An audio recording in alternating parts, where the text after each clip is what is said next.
우리 삶에 성취될 하나님 말씀 마태복음 5장 1절에서 6절까지를 저와 여러분이 한 절씩 교도하겠습니다. 제가 먼저 읽겠습니다. 예수께서 무리를 보시고 산에 올라가 앉으시니 제자들이 나아온지라.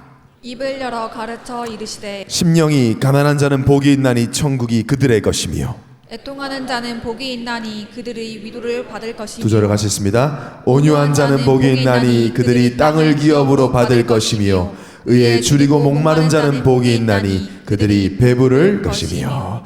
아멘. 우리 신앙 고백하겠습니다. 주는 그리스도시요 살아계신 하나님의 아들이십니다. 아멘. 옆에 사람 한번 보면서 좀 보라고 하면 좀 보세요. 여러분 축복의 눈으로 보면서 이렇게 인사합시다. 당신은 나의 동역자입니다. 한 번 더 인사합시다. 하나님이 당신을 인정하십니다.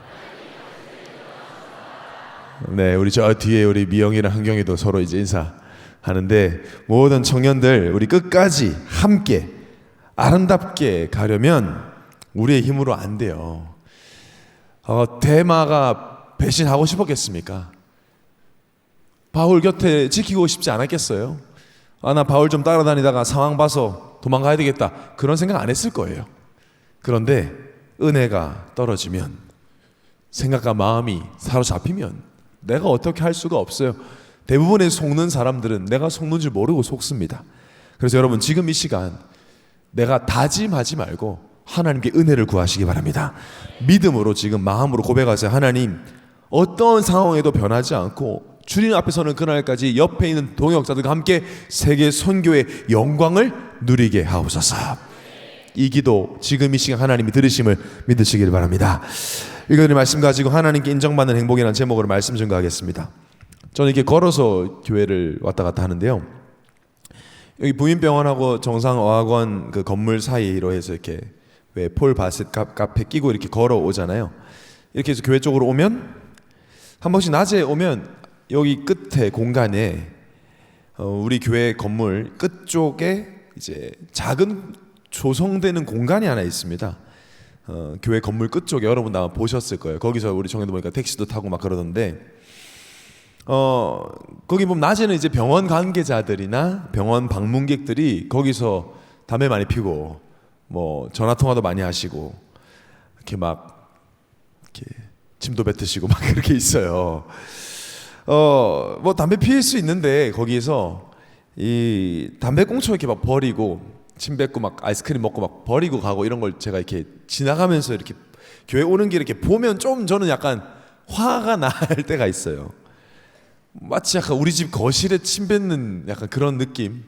이거 교회랑 이렇게 바로 이렇게 연결되어 있는 공간인데, 그래서 제가 막 너무 좀 심하게 막 이렇게 침 뱉고 쓰레기 버리는 분들 보면 약간 저기 여기 우리 교회라고 한마디 하려다가 보면 앞에 써 있어요. 여기는 모두를 위한 열린 공간입니다. 써 있어요. 그러니까 보니까 이게 부지가 우리 교회 부지가 아닌 거예요. 거기는 연결은 돼 있고 이렇게 자연스럽긴 하지만 거기는 구청에서 관리하는 공간인 거예요. 그러니까 제가 이제 예원교회 부목사로서 뭐라고 할 권한이 없는 거죠. 그래서 근데 참 더 속상한 건 주일 아침에 제가 일찍 이렇게 7시쯤 오면 우리 교회 장로님들이 그걸 쓰고 계시거든요. 청소하시면서 그걸 다 닦고 하면 제가 참 가서 아유 감사합니다 장로님, 너무 수고하십니다라고 제가 먼저 더 인사를 해요. 왜냐면 또 오해를 해요. 청년들이 버렸다고 하는데, 아니 청년들은 숨어서 합니다. 이렇게 거기서 할 만한 용기 있는 청년들이 많지 않아요. 그래서 교회 앞에서 하는 청년들은 저희 교회 청년이 아닙니다. 다른 교회 청년일 겁니다. 그래서 제가 막 인사를 하는데, 우리의 생각이라는 공간이 그렇습니다, 여러분. 우리의 마음이라는 공간이 그래요. 내 몸 안에 있고 내 것인 것 같은데 외부와 연결이 되어 있어서 아무나 들어옵니다. 열린 공간이에요. 내 생각과 마음이요. 내 마음에, 내 영혼에 예수님 계시지만 내 생각에는 아무나 들어와요. 막 내가 원하지도 않는데 들어와서 나를 기분 나쁘게도 합니다. 내가 구한 적도 없는데 내 생각 속에 들어와서 염려를 던지고 가버리기도 합니다. 내가 또 눈으로 뭔가를 봐버리면 그것이 내 생각으로 바로 연결돼서 내 마음에 침을 뱉어버리거나 오물을 투척하기도 합니다. 분명히 옛날 일인데 갑자기 떠올라서 내 생각에 슬픔의 비를 뿌리기도 합니다. 생각과 마음은 그렇게 열린 공간입니다. 아무나 들어옵니다. 이건 제 이야기가 아니고요. 인지치료 창시자인 에런 백, 심리학자인 다니엘 카노먼 같은 저명한 심리학자들의 공통된 의견이 뭐냐면, 우리의 사고체계, 생각은 외부 영향에 취약해서 생각을 절대적으로 신뢰하면 치명적 오류에 빠진다, 이렇게 정의를 하고 있고요. 알버트 앨리스라는 행동치료 창시자는 그렇기 때문에 모든 생각에 절대 의미를 두지 마라. 우리는 엄청 의미 두잖아요. 내가 이런 생각했다면서. 내 생각에는 있잖아. 내 생각을 무진장 신뢰하고 있죠, 우리는. 예수를 안 믿는 심리학자들도 그거 하지 마, 그건 치명적 오류를 범하는 거라고 말함에도 들어와 있어요. 나도 모르게 초대한 적 없는데 불청객처럼 안 될 것 같다라는 생각, 망할 것 같다라는 생각, 실패할 것 같다라는 생각 들어오면 우리는, 들어올 수 있잖아요. 열린 공간이니까. 근데 우리는 그걸 너무 쉽게 믿어요. 저도 체험해요. 매주. 지난주도 체험했습니다. 내 생각이 들어와 있더라고요. 나는 생각 안 하고 싶었는데 들어와 있어. 안 될 것 같다라는 생각, 부족하다는 생각, 목회자로서 형편없다는 생각. 그 생각을 잡아버리면 이제 합리화되기 시작합니다. 이 생각이 맞다라고 주장을 하기 시작해요, 그 생각들이. 그러니까 당연하게, 심지어 강단의 말씀에서 승리의 완주 말씀 주셨는데, 그 말씀을 믿지 않고 우리는 또 들어와 있는 생각을 환영하면서 내 생각에는 완주 못할 것 같다, 포기해야 될 것 같다, 이러한 생각들이 들어와 있더라고요. 목사인 저에게도. 여러분 어떻습니까? 여러분의 생각이라는 열린 공간에는 뭐가 들어가 있습니까? 근데 내 맘대로 안 돼요. 뭐 씻어버릴 수도 없고요. 세수한다고 생각이 사라지진 않는데.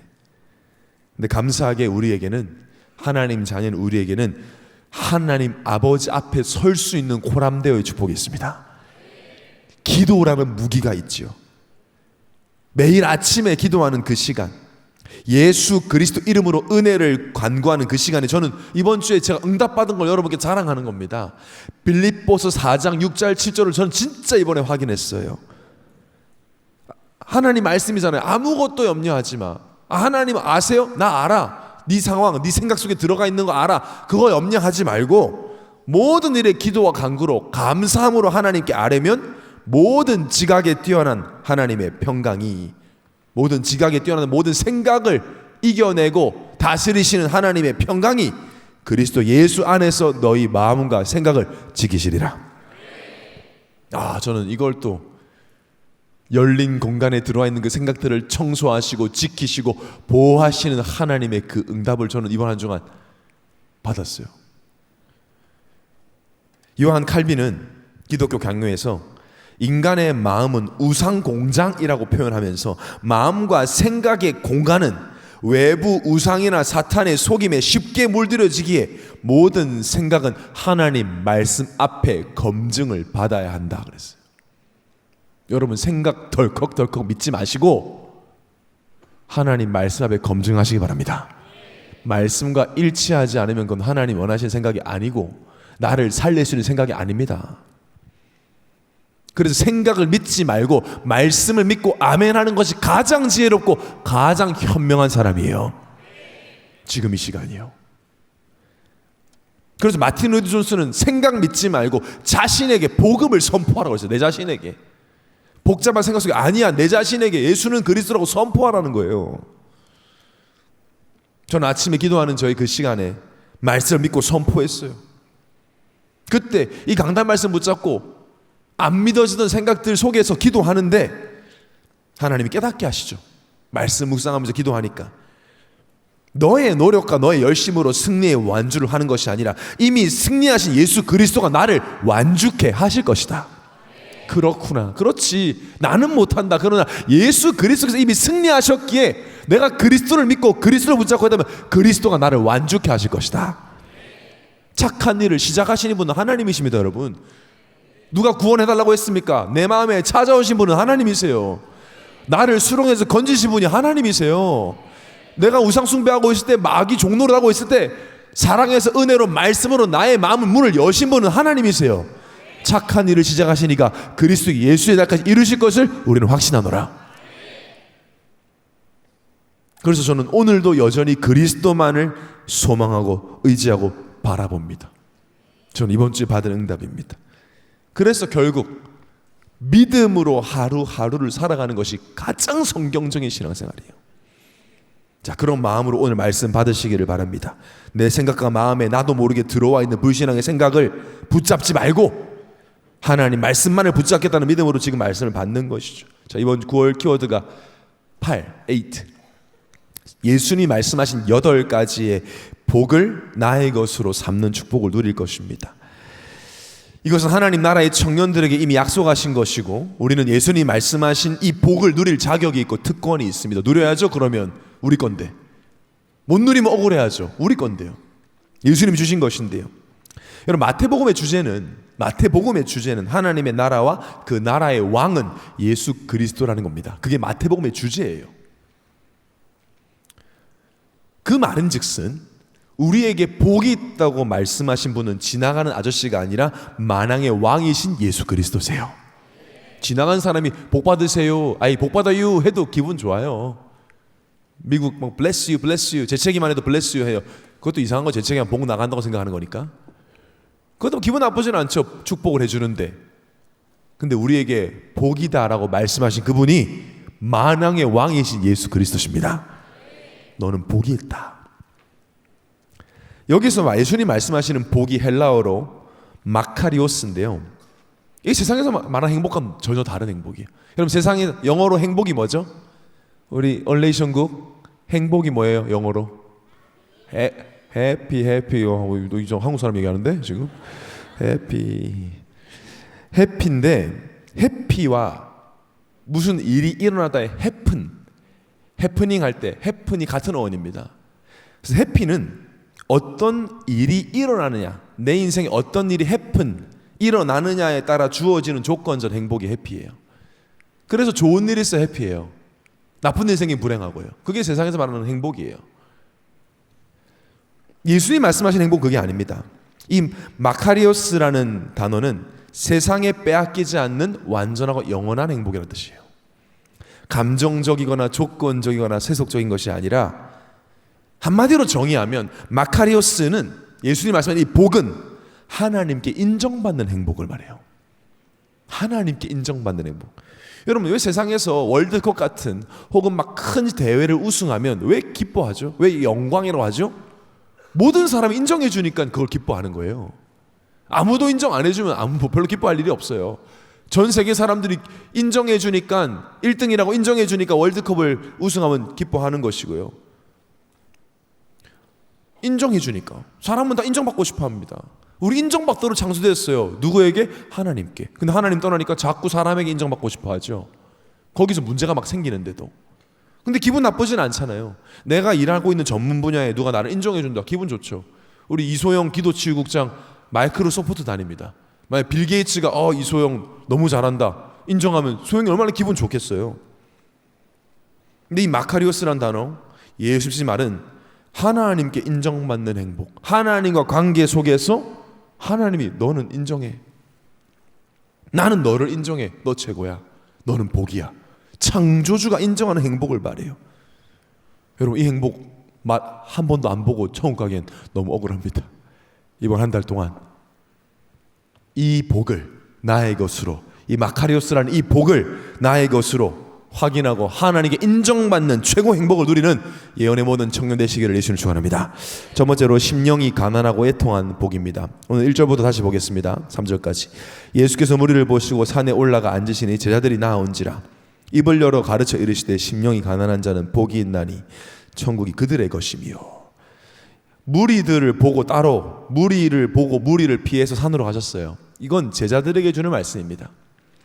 오늘 예배 참석한 모든 예언의 청년들은 그리스도의 제자인 줄 믿습니다. 그래서 이 말씀을 듣게 하시겠죠. 8가지 복 중에 가장 먼저 말씀하신 거기 때문에 좀 의미가 있겠죠. 예수님이 가장 먼저 말씀하신 복이 뭐예요? 심령이 가난한 복이에요. 여기서 모든 복이 시작되는 거죠. 너무 복스럽지 않은 단어잖아요. 가난. 가난이 무슨 복이냐. 가난이란 말이 들어간 자체가 좀 별로잖아요. 우리가 볼 땐. 여기서 가난하다의 원어인 프토코스는 좀 생활이 어려운 가난을 말하는 게 아니라 자신의 신분을 알리기조차 몹시 부끄러운 거지를 말합니다. 그러니까 스스로는 어떤 노력을 해도 살아갈 수 없기 때문에 도움을 간청하는 거지를 부를 때 프토코스라고 해요. 그냥 가난한 거 아니고 생활 기초 수급 받는 그거 말하는 거 아니고 어떤 노력을 해도 살아갈 수 없어서 도움을 간청하는 거지를 부를 때, 그렇다면 심령이 가난하다는 건 한마디로 하면 영적 거지가 된다는 거죠. 그게 복이래요, 여러분. 영적으로 너무 가난한 거지의 상태가 복이랍니다. 예수님에게 좀 따지고 싶지 않아요? 예수님 지금 무슨 거지를. 저는 어려서부터 이 거지라는 말을 되게 싫어했어요. 뭐 거지라는 말을 좋아하는 사람 없겠지만 저는 듣기가 싫더라고요. 뭐 어릴 때 초등학교 저학년 때 막 친구들이 조금 가난해 보이는, 지금은 잘 모르겠습니다. 저희 때는 그게 좀 티가 났거든요. 진짜 아이들 보면은 막 실내화 보면 너무 다 달아 있거나 막 도시락을 못 싸오고 이런 애들이, 지금이야 뭐 무상급식을 주지만 그때는 그러지 않았거든요. 그럼 애들이 막 거지래요 거지래요. 저는 가서 막 뺨 때리고 그랬어요. 학폭 신고 그 정도는 아니고 그냥 꿀밤 그러니까 이렇게 좀 툭 건드면 너무 듣기 싫더라고요. 그 아이 막 상처받잖아요, 애를. 어릴 때도 듣기 거부겠어요. 초등학교 때도. 요즘도 뭐 철딱선이 없는 초등학생들 그런 말 쓴다면서요. 학교에 빠지지 않고 나오는 게 얼마나 성실합니까? 저는 개근상 받고 싶어서 얼마나 열심히 다녔는데 요새는 학교 안 빠지고 개근상 받으면 개근거지라고 놀린다네요. 해외여행 갈 돈도 없는 개근거지. 완전 마귀 자식들이죠. 마귀 자식 맞잖아요. 그만큼 이제 거지라는 이 말이 주는 어감이 좋지 않아요. 그런데 내 심령이, 내 영적인 내면이 거지여서 간절히 하나님께 은혜를 구걸하는, 내 마음이 영적 파산 상태여서 하나님께 구걸하고 은혜를 구하면 하나님은 너는 행복한 자라고 하신다는 거죠. 사실 모든 사람은 영적 거지입니다. 스스로는 아무것도 할 수 없는, 스스로 구원할 수 없는, 스스로 은혜를 얻어낼 수도 없는 너무 무력한 거지들이죠. 스스로 하나님 만날 수 없게 은혜를 구걸해야 되는데 하나님을 떠난 자는 스스로 거지인 줄을 모르죠. 근데 우리는 하나님의 은혜로, 구한 적도 없는데 은혜로 구원을 받았습니다. 예수를 그리스도로 믿게 되었습니다. 그럼 이제 은혜를 구하지 않아도 되느냐? 아닙니다. 이 땅에 사는 동안, 광야 생활하는 동안은 하루도 은혜 없이는 살 수가 없습니다. 내가 예수를 그리스도로 믿는다고, 내가 그 능력과 가치를 들어봤다고 해서 내가 누리고 있는 건 아닙니다. 예원께 오니까 예수를 그리스도라고 많이 얘기한다고 해서 내가 그 사실을 누리고 있는 건 아니에요. 그냥 예전에 알았다고 해서 지금 누리고 있는 건 아닙니다.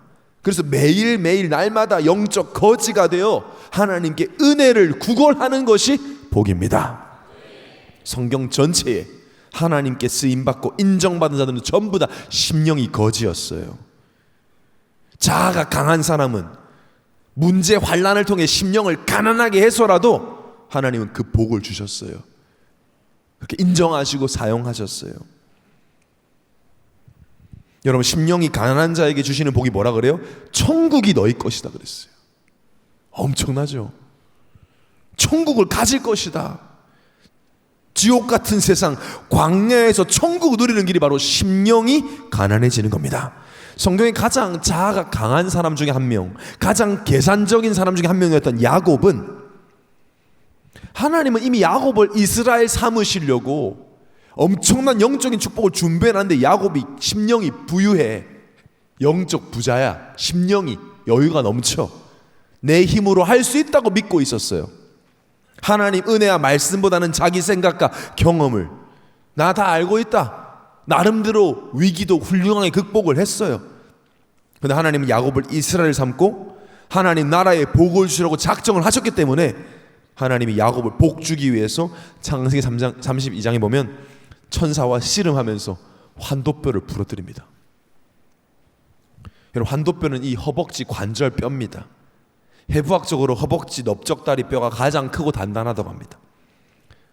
이 환도뼈를 부러뜨린 것은 야곱의 자기 중심적인 체질과 자아를 부러뜨린 걸 의미합니다. 천사와 씨름하다가 환도뼈가 부러지니까 야곱이 할 수 있는 거 뭐밖에 없어요? 복 주세요, 이 말밖에 할 수 없어요. 은혜를 구걸할 수밖에 없게 된 거예요. 할 수 있는 게 없어요. 그래서 구걸합니다. 복을 달라고 하고 축복해 달라고 합니다. 천사를 놓지 않습니다. 드디어 야곱이 심령이 가난한 거지가 됐어요. 복을 달라고 구합니다. 창세기 32장 29절에 야곱이 청하여 이르되 당신의 이름을 알려주소서. 그 사람이 이르되 어찌하여 내 이름을 묻느냐 하고 거기서 야곱에게 축복한지라. 여러분, 이 땅에 살면서 내 마음대로 안 돼서 도무지 할 수 있는 것이 없어서 은혜를 구해야 하는 나라면 여러분은 이미 천국을 가진 자들입니다. 하나님이 인정하는 복을 받았어요. 여러분, 이 복 날마다 평생 누리시기 바랍니다. 문제 해결돼도 상황 좀 풀려도 건강 좀 회복돼도 변치 말고 영적 거지가 돼서 날마다 은혜를 구하는 복을, 천국을 누리시기를 바랍니다. 그리고 4절에 보니까 애통하는 자는 복이 있나니 그들이 위로를 받을 것이다. 애통하는 복, 두 번째 복이 애통하는 복이 이게 뭐죠? 그냥 울고 있는 걸 말하는 게 아니죠. 막 한바탕 오니까 시원하고 좋네. 매운 엽떡 먹으면서 울면서 먹으니까 개운하네. 막 불닭볶음면 먹으니까 막 눈물 나고 아마 시원하다. 슬픈 영화 보고 실컷 울고 나니까 잠이 잘 온다. 지금 그걸 말하는 게 아니죠. 인간이 왜 하나님 떠났습니까? 지금 인간에게 오는, 우리가 마주하는 문제의 시작이 어디입니까? 바로 죄죠. 원죄죠. 그 죄로 인해 하나님과 인간은 단절되었습니다. 그래서 여기서 말하는 애통함은 죄와 단절에 대한 슬픔을 말합니다. 심령이 가난한 자는 은혜를 구하는 동시에 내 스스로 죄를 이길 수 없는 슬픔과 그로 인해 단절된, 하나님과 단절된 영혼들과 현장을 두고 슬퍼한다는 거죠. 그게 복이라는 거예요. 죄와 하나님으로 단절된 거에 대한 슬픔은 그냥 슬픔으로 끝나는 것이 아니라 반드시 회개로 이어집니다. 하나님 용서를 구하고 은혜를 구합니다. 내 스스로는 마태복음 11장 28절에 수고하고 무거운 짐을 내가 치울 수가 없어요. 여러분, 수고하고 무거운 짐 보이지 않는데 분명히 있다고 말씀하시잖아요. 여러분, 실제 우리가 뭐 무거운 거요, 조그만 5분만 들고 있어도 너무 고통스럽죠. 진짜 무거운 거를 10분, 20분이면 막 허리가 막 부러질 것 같죠. 무거운 것을 머리 위로 들어본 사람은 그 고통을 압니다. 시달려 본 사람, 하나님을 떠나서 우상 숭배하면서 시달려 본 사람은 그 고통을 알죠. 보이지 않는 그 나를 짓누르는 그 영적인 짐, 좀 치우고 싶은데 그 짓눌림을 아는 사람은 하나님을 떠났다라는 말만 들어도 애통해요. 하나님 만나야 되는데. 나랑 상관없는 사람인데 시달리고 고통받는 사람 이야기 들으면 막 같이 마음이 아리고 아파요. 여러분, 어제 뉴스 봤죠? 저는 우리나라가 이런 뉴스를 너무 그냥 넘어가는 것 같은데, 분당에 40대 여자가 불에 타서 발견됐잖아요. 불에 탔어요. 시신이 완전히. CCTV를 보니까 스스로 휘발유를 들고 가서 스스로 몸에 불을 붙여 죽었어요. 아니, 스스로 목숨 끊는 것도 끔찍한데 분신 자살로 스스로 목숨을 끊는다. 그러니까 댓글에 보니까, 아니 얼마나 고통스러웠으면 가장 고통스러운 방법으로 이렇게 목숨을 끊는 건가, 이런 댓글이 있는데 이런 뉴스가 그렇게 대단하게 나오지도 않아요. 지금 사람들은 영적인 거 모르니까 무슨 힘들었길래, 정상적인 사람이 그럴 수 없지 않습니까? 무언가에 잡힌 거 아니겠어요? 영적으로 너무너무 시달리는 거 아니겠습니까? 악한 영역에 잡히지 않고서 어떻게 그렇게 스스로가 목숨을 끊을 수 있겠어요? 제가 그 뉴스 보는데 막 뭐냐 이거. 어젯밤에 막 주일 말씀 준비하는데 이 지금 뭐야. 분당에, 제가 예전에 살던 동네더라고요. 구미동 그쪽에. 그 짐, 얼마나 슬픕니까? 내 자녀가 그 짐을 지고 있다면 얼마나 슬퍼요. 존 스토트 신학자는 이렇게 말했습니다. 애통하는 자란 자신의 죄 때문에 하나님 앞에서 애통하는 자이며 죄의 결과로 세상에 있는 고통과 불의 때문에 가슴 아파하는 자이다. 죄로 인해서, 나의 영적인 약함으로 인해서, 또 현장을 보면서 애통해 하나님 앞에 회개하고 은혜를 구할 때 어떤 복을 주시냐? 너희가 위로를 받을 것이다. 여러분, 나의 문제를, 나의 수고하고 무거운 짐을 누가 치워주고 위로해 줍니까? 누가 가져가 줍니까? 진짜 힘들 때 솔직히 뭐가 위로됩니까? 힘내라는 말도 듣기 싫죠. 잠깐 같이 수다 떨면서 이겨낼 수 있는 그 고통은 사실 고통이 아닌 거잖아요. 무엇이 위로입니까? 바로 예수님이 지금도 나의 그리스도로 나와 함께 한다는 그 자체가 최고의 위로인 줄 믿습니다. 다른 어떤 것도 나를 위로할 수 없어요. 오직 예수 그리스도만이 나를 위로하십니다. 예수 그리스도만이 나의 죄를 사하시고 죄로 일어난 결과를 해결하십니다. 그 자체로 우리에게는 최고의 위로입니다. 우리는 매일매일 죄를 지을 수밖에 없으며 취약하기 때문에 매일 애통함으로 회개하고 그리스도를 믿고 붙잡고 고백하고 은혜를 구할 때 하나님 반드시 위로하심을 맛보게 될 것이고, 다시는 말씀을 떠나는 죄를 범하지 않게 될 것입니다. 결국 말씀을 떠나지 않는 것이 복 중에 복입니다. 애통하는 자가 받는 위로의 축복을 받으시는 예언의 모든 청년 되시기를 주로 축원합니다. 두 번째로 온유하고 의에 줄인 복입니다. 5절 보겠습니다. 온유한 자는 복이 있나니 그들이 땅을 기업으로 받을 것이며. 온유라는 말을 들으면 그냥 선하고 유순하고 부드러운 것 생각하지만, 온유라는 단어의 본 의미는 제어된 힘을 말해요. 이렇게 술 취한 사람들 보면 대부분 웃고 있어요. 기분이 좋죠. 근데 좀 무섭잖아요. 그죠? 술이 취해서 막 웃고 있는 사람이 보면 웃고 있는데 좀 무서워요. 같이 있으면 불안해요. 왜냐하면 감정을 제어하지 못하기 때문에 웃고 있지만 무서워요. 본인은 행복해서 날뛰는데 불안해요. 그래서 감정이 제어되지 않으면 기분 좋은 것조차 주위 사람들을 불편하게 합니다. 그래서 성경이 말하는 온유함은 바로 길들어진 망아지를 말합니다. 망아지가요, 작은 말이잖아요. 망아지가 길들여지지 않으면 굉장히 난폭합니다. 위험해요. 짐을 옮기는 일도 할 수 없고 농사에 도움을 줄 수가 없습니다. 그러나 반대로 길들여진 망아지는 굉장히 많은 일을 할 수 있죠. 주인의 손에 길들여지면요, 많은 유익을 줍니다. 짐도 옮기고 농사도 짓고 주인을 태우고 이동하기도 하는 굉장히 많은 유익을 줍니다. 여러분, 바람도 마찬가지입니다. 제어되지 않은 태풍은 모든 걸 파괴시키지만 제어된 산들바람은 더울 때 우리에게 시원함을 주죠. 우리가 하나님 말씀에 길들여지는 것, 그것이 온유입니다. 하나님에 대한 리액션, 하나님 말씀 앞에 그대로 아멘하는 것이 온유한 것입니다. 잠언 25장 28절에 자기의 마음을 제어하지 아니하는 자는 성읍이 무너지고 성벽이 없는 것과 같으니라. 세상 사람들은 왜 무너지냐? 성벽이 없어요.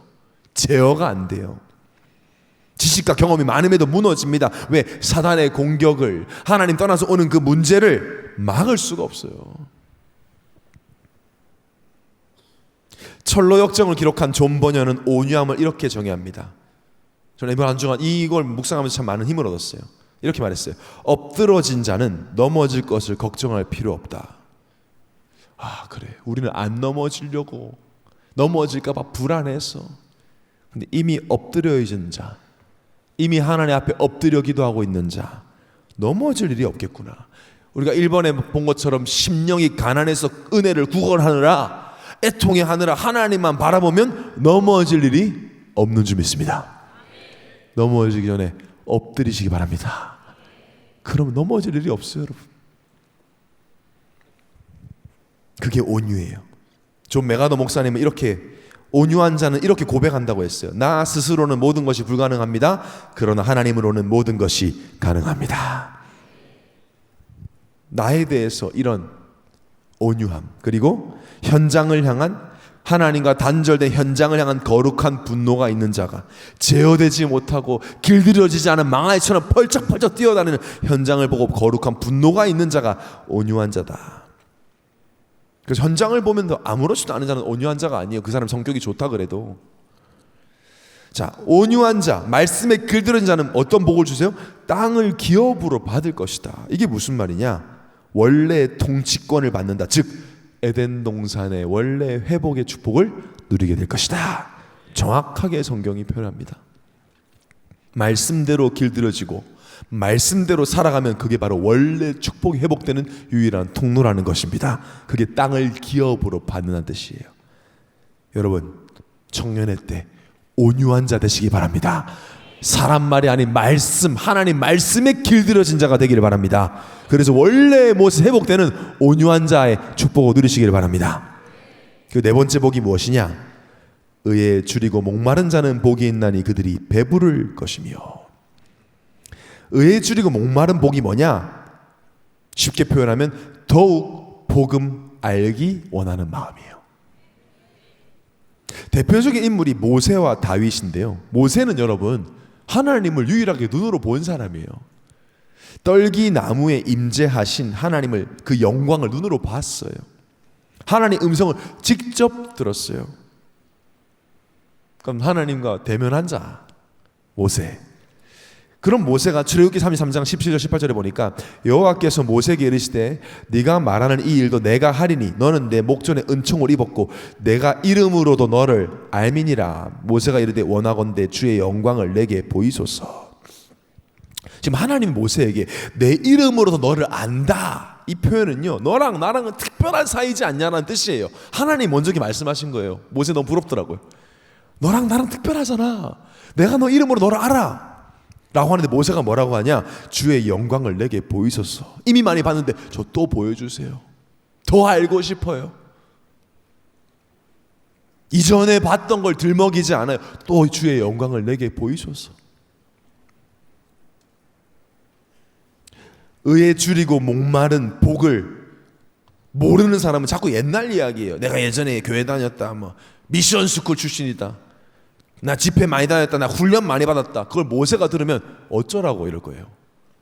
모세는 하나님 봤어요. 그럼에도 또 보여주십시오. 또 은혜를 주십시오. 또 영광을 보여주십시오. 더 구합니다. 그게 바로 의에 줄이고 목마른 자입니다. 다윗도 마찬가지예요. 시편 40편 1절 우리 합독해 보겠습니다. 시작. 하나님이여 사슴이 시냇물을 찾기에 갈급함 같이 내 영혼이 주를 찾기에 갈급하나이다. 아니 다윗만큼 하나님과 소통하고 교제한 사람이 없는데 여전히 목말라요. 여러분 복음의 맛을 알면 이렇게 됩니다. 유명한 말 있지 않습니까? 아는 맛이 무섭다. 다이어트가 힘든 이유, 아는 맛이 무서워서. 모르는 음식은 먹고 싶지 않은데 이미 먹어본 음식은 먹고 싶어. 저는 제가 지난 주일에 예배 끝나고 마곡 가서 닭갈비 먹었어요. 제가 닭갈비에 대한 상처가 좀 있거든요. 뭔 놈의 상처가 닭갈비 상처가 있냐면, 제가 고등학교 때 골프 선수 생활할 때 마음껏 먹고 싶은 당시에 이제 뭐 돈이 별로 없었어요. 저는 또 이렇게 돈이 없는데 부모님한테 돈 달라는 소리 잘 안 하거든요. 그래서 그냥 항상 닭갈비집을 가면 너무 배고픈데 좀 모자라게 먹었던, 닭갈비만 먹고 볶음밥을 먹지 못했던, 그거는 먹은 게 아니잖아요 사실. 닭갈비는 볶음밥까지 먹어야 되는, 철판 막 긁어서 쇠가루 같이 먹어줘야 먹은 건데. 그래서 제가 아직도 기억나는 게, 제가 고등학교 때 닭갈비만 먹고 젓가락 조금 빨면서 볶음밥을 못 먹은 그날 나는 돈을 많이 벌어서 볶음밥을 원 없이 먹겠다고 다짐한 적이 있어요 진짜. 그래서 지난 주일에 좀 소화도 안 되고 하는데 닭갈비 갔는데 닭갈비에 볶음밥을 먹고 또 먹고 배부른데 또 먹고 집에 와서 너무 힘들어 소화가 안 돼가지고, 그걸 보고 줄이고 목말랐다고 표현하는 겁니다. 그게 성경적 표현이에요. 내가 이미 가지고 있는데 더 원하는 상태예요. 영적으로 모세와 다윗이 그런 상태였다는 거예요. 세상 사람들은 행복에 굶주려 있습니다. 근데 엉뚱한 곳에서 그걸 찾아요. 썩은 걸 먹어요. 그래서 병이 나요. 세상에는 없습니다. 하나님의 행복, 마카리오스 이 행복, 오직 그리스도 예수 안에 있습니다. 믿고 있지만 더 알기 원하고, 더 이 하나님 말씀 먹기 원하고, 그리스도를 알기 때문에 더 굶주리고 목마른 자는 배부를 것이다. 세상에는 아무리 채워도 굶주려요. 또 비어요. 또 허해요. 오만 걸 다 해봅니다. 그런데 채워지지 않아요. 누가 우리를 배부르게 합니까? 요한복음 6장 35절 우리 합독하겠습니다. 시작. 예수께서 이르시되 나는 생명의 떡이니 내게 오는 자는 결코 줄이지 아니할 터이요 나를 믿는 자는 영원히 목마르지 아니하리라. 영적으로 만족하게 하시는 분은 오직 예수 그리스도십니다. 배부르니까 쓸데없는 거 주워 먹지 않아요. 우리는 세상의 걸로 배 채우려고 하지 않아요. 항상 만족과 행복과 충만함이 있습니다. 오늘 이 네 가지 복, 심령이 가난하고 애통하고 온유하고 의에 줄이고 목마른 이 복의 증인 되시기를 예수님을 축원합니다. 자, 받았으면, 이 복을 가졌으면 우리는 전해야죠. 그것이 바로 하나님 나라스러운 메이드 인 헤븐스러움입니다. 이 8가지 복은 세상에서는 굉장히 비참하고 가치 없는 것처럼 보입니다. 그러나 하나님 나라에는 이것이 가장 큰 복입니다. 하나님 나라스러운 복이죠. 세상 사람들은 이해할 수 없는 복입니다. 행복, 하나님께 인정받는 행복. 하나님께 인정받는 것보다 더 큰 행복이 없고 그 복의 근원은 예수 그리스도이십니다. 그리스도 예수 한 이 엄청난 축복이 있어요. 여러분 오늘 말씀 붙잡고 한 주간 동안 정말 묵상하고 기도하고 믿음의 고백해보세요. 아마 하나님 관계가 회복되는 축복을 누리게 될 것입니다. 하나님께 인정받는 행복이 이런 것이거든요. 이거는 말씀 붙잡고 기도를 해봐야 알아요. 여러분 이 듣고 집에 가면 몰라요. 말씀 붙잡고 기도하고 묵상해보면 알아요. 그런 성경 구절 다 써주는 거예요. 여러분 한번 찾아보기도 하고 다시 들어보기도 하고 이 복을 내가 확인하면 전하고 싶어집니다. 그게 하나님 나라스러운 것이죠. 왜냐 지금 우리 주위에 있는 친구들은, 우리 지인들은 하나님께 인정받는 행복을 모르니까 계속 사람에게 인정받으려고 혈안이 돼서 평생을 누구에게 인정받으려고. 너무 웃기지 않아요? 여러분 조그만 동네 가도 거기서 좀 잘 나가는 사람 또 있어요. 저기 막 깡패 집단에도 나름대로 또 뭐 있어요. 거기서 인정받으려고 평생 인정하다가 죽어요. 하나님께 인정받으면 다 따라오게 되어 있는데 전혀 모릅니다. 세상에서 인정받기 위해 살아가는 친구들에게 우리는 하나님께 인정받는 유일한 길 대신 예수 그리스도를 전해야 합니다. 그래서 9월 28일 주일에 찐친데이, 돌아온 찐친데이, 친구들과 지인들에게 참된 복을 전달할 것입니다. 엎드려서 넘어지지 않는 복을 전달할 것입니다. 세상엔 없는 위로를 받게 해줄 겁니다. 굶주리고 목말라 돌아다니는데 그냥 놔두지 밥을 먹여야 될 거 아닙니까? 생명의 양식 되시는 예수 그리스도를 우리는 먹일 겁니다. 목사님 전 찐친이 없어요. 여러분 그냥 적당한 친구한테도 너는 나의 찐친이야 하면 기분 나쁠 사람 없어요. 고백을 하십시오. 이번에 가서 알고 보니 넌 나의 찐친이더라 하면서 오늘부터 기도부터 시작하시기 바랍니다. 하나님은 우리의 기도를 듣고 응답하실 것입니다. 분명히 이 복을 전달받은 사람이 지금 있습니다. 여러분 그런 분당의 끔찍한 사건들 남의 이야기 아니지 않습니까? 우리 친구들 중에 지금도 너무 고통스럽게 잠드는 청년들 많이 있습니다. 애통한 마음으로 함께 기도하며 하나님 나라의 복을 전하는 여러분 되시기를 예수님의 이름으로 축원합니다.